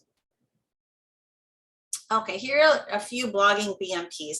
UF uses WordPress for their blogs, and WordPress has a little thing that kind of like tutors you in how readable your blog is. Mike hates it, but it does have a lot of valuable tips. And, one of them is your audience doesn't want things that are too wordy. They don't want long sentences. If you have too many long sentences, it'll red flag you. Say, oh, Red, you have too many long sentences, or you have too many, your paragraphs are too long. I mean, this is a study, this is a science in a way of what makes something attractive to a reader. Okay, so first of all, know your audience and then pick a topic that you think will resonate with them. So we all have a certain audience, and we all have to kind of think to ourselves, well, what do they need to know? What are they struggling with? What are they missing the boat on that I can maybe help them to understand better? Or if you're selling a product, do they even know about it? Do they know what I do? So keep all that in mind. Always include at least one photo, a good quality photo, because people are visual. If a picture can, as the saying goes, a picture's worth 1,000 words. So have a good photo that kind of describes what it is that you're doing. And try to keep it around 500 words. When I had my business, and some of you knew me back when I had the Garden Gate for 21 years, I used to write a little column for the local newspaper, the Pompano Pelican, and I had to keep it to 300 words. I used to write it every week. It was called Garden Life, and it was just little things about my garden or certain plants, butterflies, whatever. And I really got good at keeping it toned down. So, word economy is a good thing to learn. If you can say it in 5 words, then why say it in 10 words, right? So keep it around 500 words. That's kind of like the sweet spot. You can go less than that, but if you start getting past 1,000 words, people start to just, kind of like stop reading. So use language that's easily understood by all. A blog is like, think of it as an article in a newspaper, okay? Back in the day when we used to read newspapers and people would have columns, right? And columns can't be too long. There's only so much room in the newspaper and they only want a column to be a certain amount of words. And that's kind of what a blog is. It's kind of like a column. It's not a research document. It's not an EDIS document. It's not, you know, it's not a research paper. That's a different venue. Right now, a blog is, think of a blog as just kind of like something short and sweet that kind of says something important.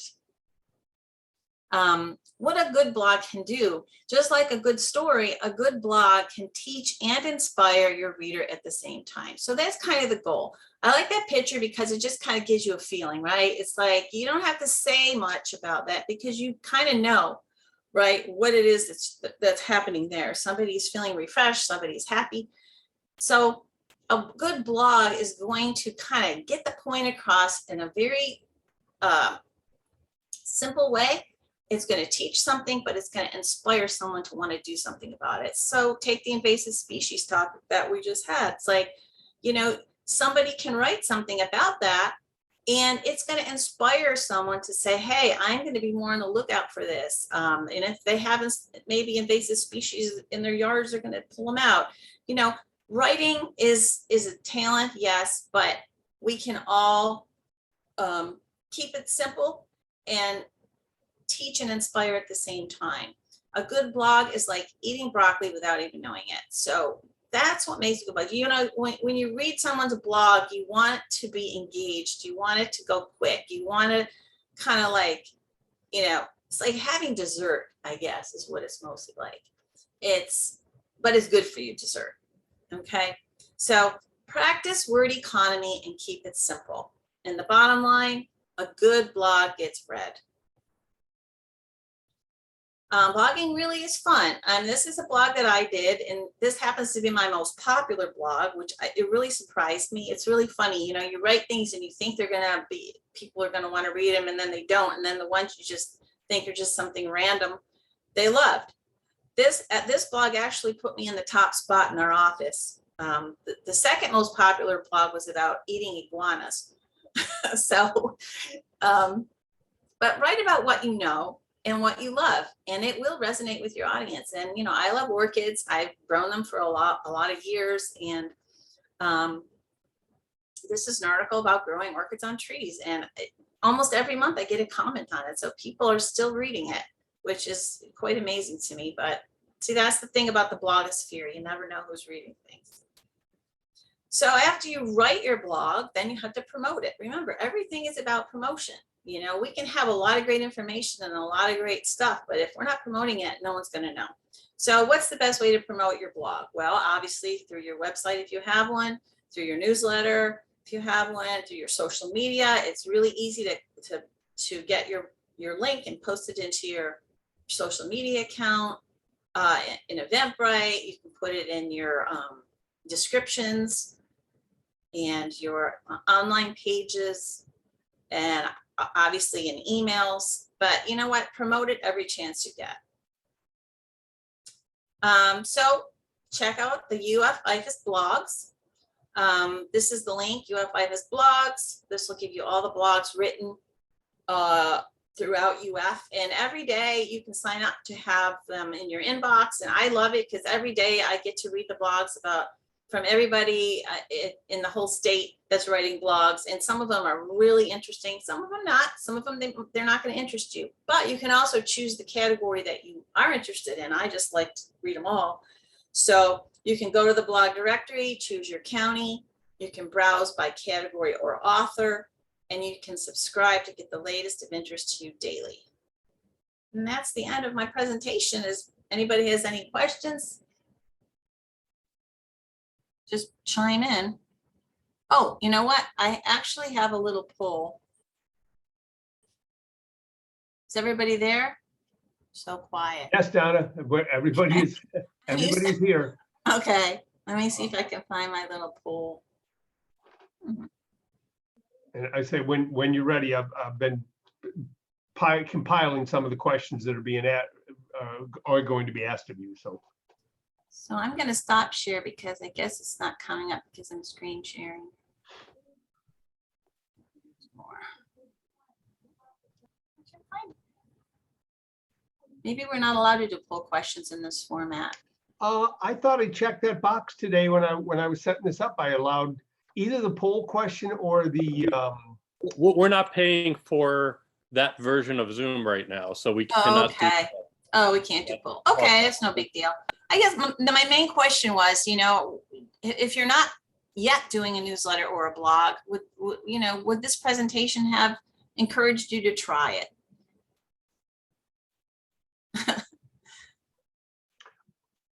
I would hope so. I'm waiting to see some things. I see December chiming in. And Henry wants more education. Henry, I'm only a Zoom call away anytime.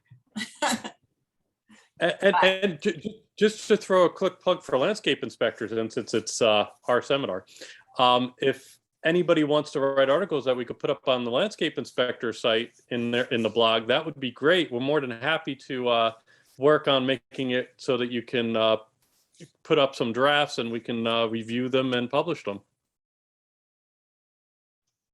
Rose is saying, how many emails can you send out on MailChimp that doesn't matter? Okay, for free it's 2,000, but if you pay for it, and it's not that expensive, if you go to a paid subscription, you can send out tens of thousands. There's. Donna, is that 10,000 at a time, or you get 10,000 over the course of a year or a month? Sometimes each email, each one. So let's say it all depends on what you're paying for, just like with any other subscription. But usually you could do 10,000 per send, and you could maybe do it 4 times a month, or depending on what your needs are. Like Rose, for the county, I'm not sure how many they would need, but I'm sure that there's someone out there with a platform that would be able to accommodate you. You're the kind of business they want.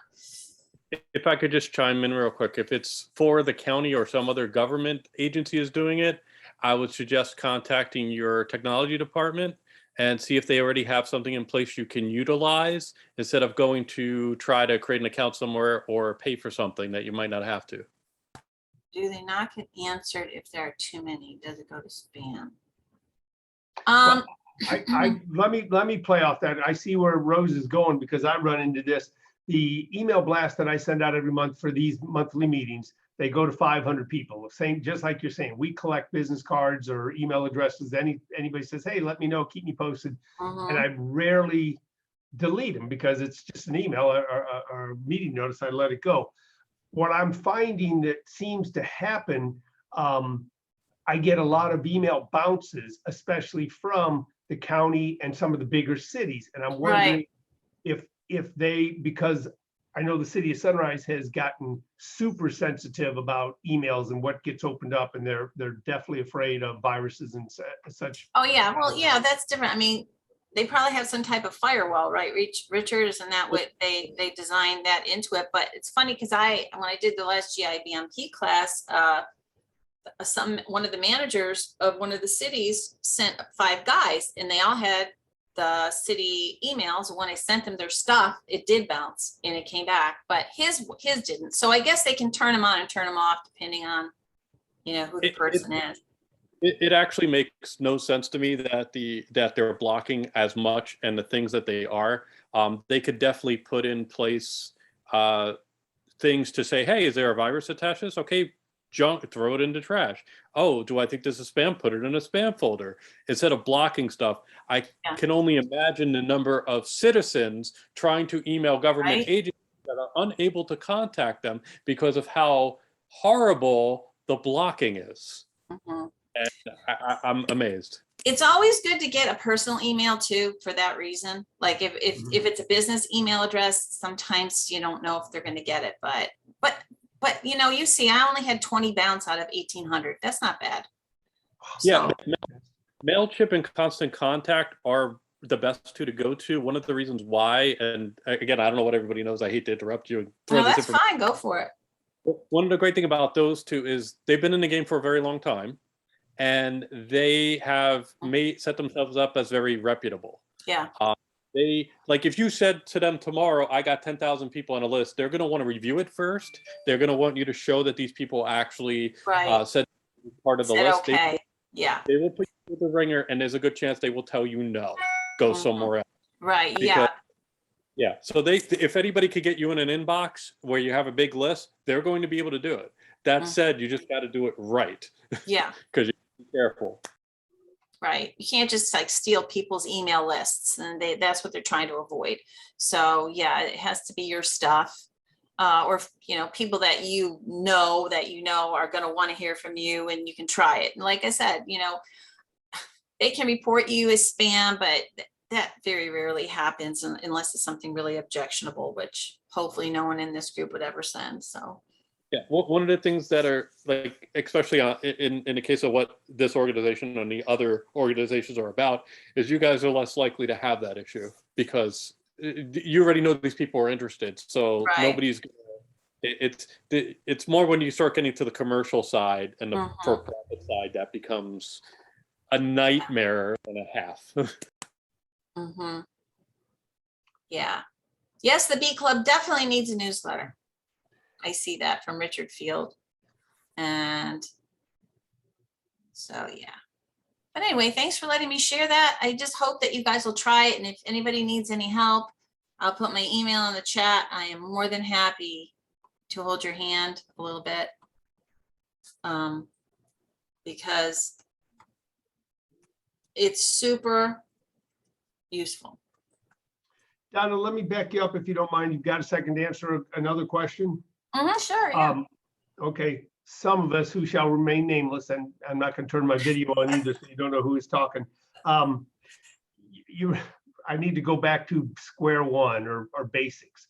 Can you tell me about blogging? Is that something that you send out a blog, or I go looking for a blog? How? You mean the ones that we're writing? Well, I guess basically you're right. So if you're doing a blog, you do it on a particular thing. Tree trimming, say? You can do it on any topic you want. First, you have to find your format. Like I said, WordPress is the one that UF uses.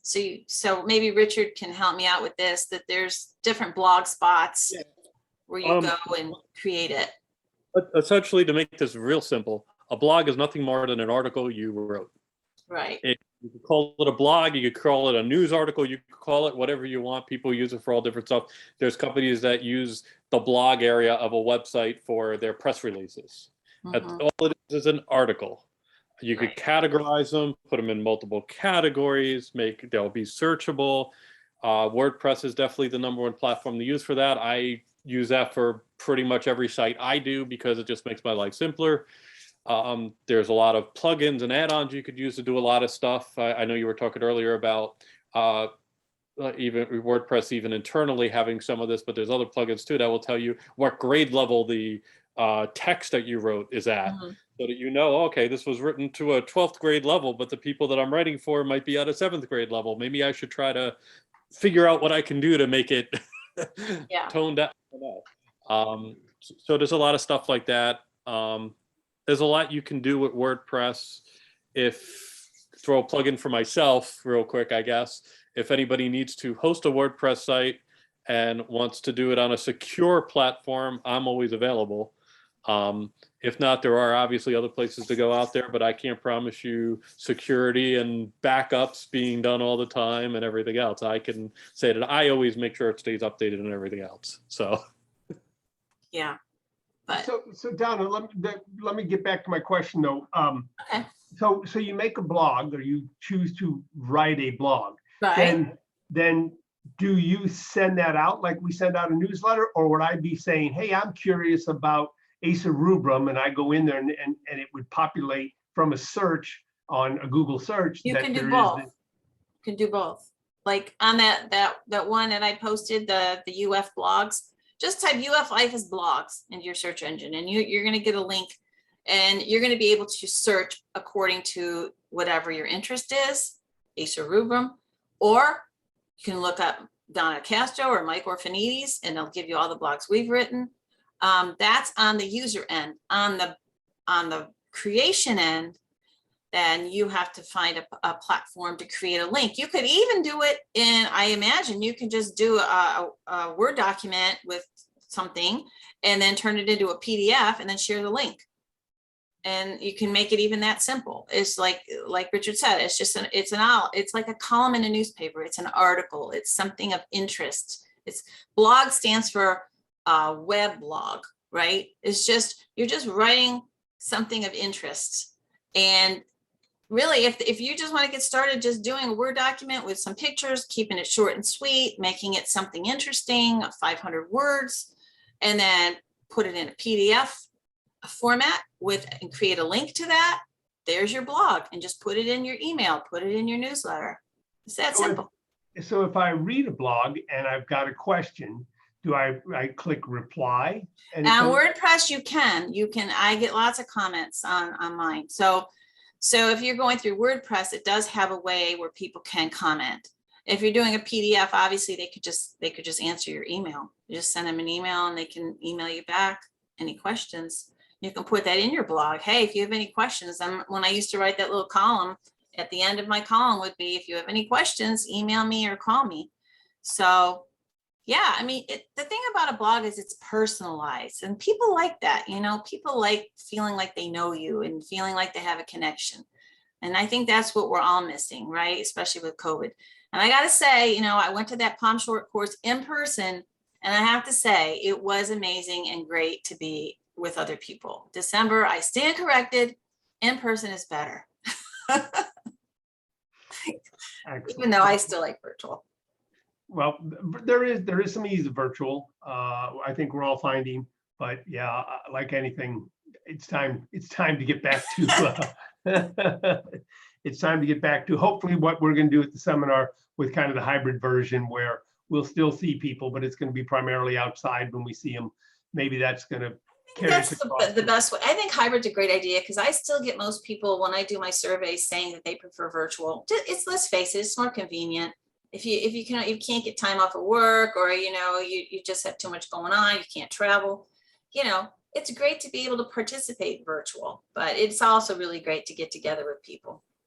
It also gives a larger reach for the organization, which is something that I've been pushing for from my side, to say, hey, you guys, we can grow this. Mhm. It can be grown. Yeah, And I think it's good. just to go back a little bit, like you said, blogs really came from weblogs, which actually kind of originated from the idea of somebody would update a web page, and instead of not being able to tell people, hey, I updated it easily, what they would do is literally have a change log, which would become a page of just saying, hey, I changed this.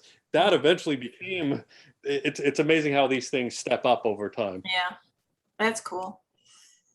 All right, Donna, I think you have addressed most of the questions. Righty.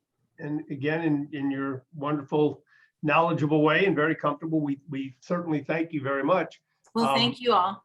And I know you said, but I will reiterate again, I know if anybody out there has questions on forming these, developing a blog or the email portions, the email questions, feel free to reach out to Donna. She happens to be one of the people that out there, especially through the green industry, that's very helpful and will help you understand some of the speed bumps that you run across. Okay, guys. Donna, Thank you. Hope you try it. I'm looking forward to getting your blog or your newsletter. Okay. All right, thank you, Donna. I'm going to go back and change this to a degree. All right, in the minute or two we have left, Richard, one more time, would you please put up that the latest on the seminar? For those of you that date back far enough, I kind of feel like Jerry Lewis here. I refuse to start crying, but it's super important to us in the organization that we get people at these seminars. Yes, it reflects the amount of time and effort that the LIAF people put into it, but it also, as I've said numerous times before, it's the reward for the people, for Dr. Klein, for Mike, for George, for all the other people that participate. They want to know that they're getting out to a group of people. So You know, like I said, feeling like Jerry Lewis, I am keeping my right eye on my other computer that's over here. I noticed during this presentation, absolutely no one has signed up. And I know from looking through that not all of you out there have signed up yet for the seminar. So I would ask that you truly do. It is $80 for both days, 40 per day if you choose to do it that way. We have brought, you know, together a wide variety of people in education, educational topics. In addition, we're going to try this hybrid, so we'll get some together time with other green industry people that you like. And I'm fully expecting this to be a super event that I would hate to have people miss. And if there's any way you can, either through your place of business, through your municipality, through anybody else, to get them to pay the $80, that's wonderful. If not, I would strongly say, hey, get involved through your own pocket if you need to, because I think at the end of the day, you're going to be really happy you did. And if you have any licenses, due to the number of CEUs that are going to be offered, it'll be well worth the time. All right. I was trying to think if there were some announcements, and Mark Torek, I see you are out there, and I know Sharon Vollmer is out there. But I believe it was a month or two ago, and I don't think I did at the time, let everybody know that Mark, who for a very long time was with the Forestry Service, is now working with Sharon at the city of Coconut Creek. I see a lot of people are, you know, taking advantage of some of the openings that are happening out there. So Mark, welcome to the other side. I won't call it the dark side. I refuse to do that. Hopefully it's the good side of municipalities. So congratulations to you. We had announced before, Greg Palladora has left FP&L and is now with City of Boca, I believe, Greg, is where you're now with. So there continues to be a good migration of people coming over to the municipality side and to the governmental side. At the same time, we're hoping there are a good number of people moving into the green industry in all phases. And we're wanting to see this industry move forward, because it's going to take, I say younger people, but I mean that in younger minds and younger whatever, to be able to do things like what Donna was just showing us.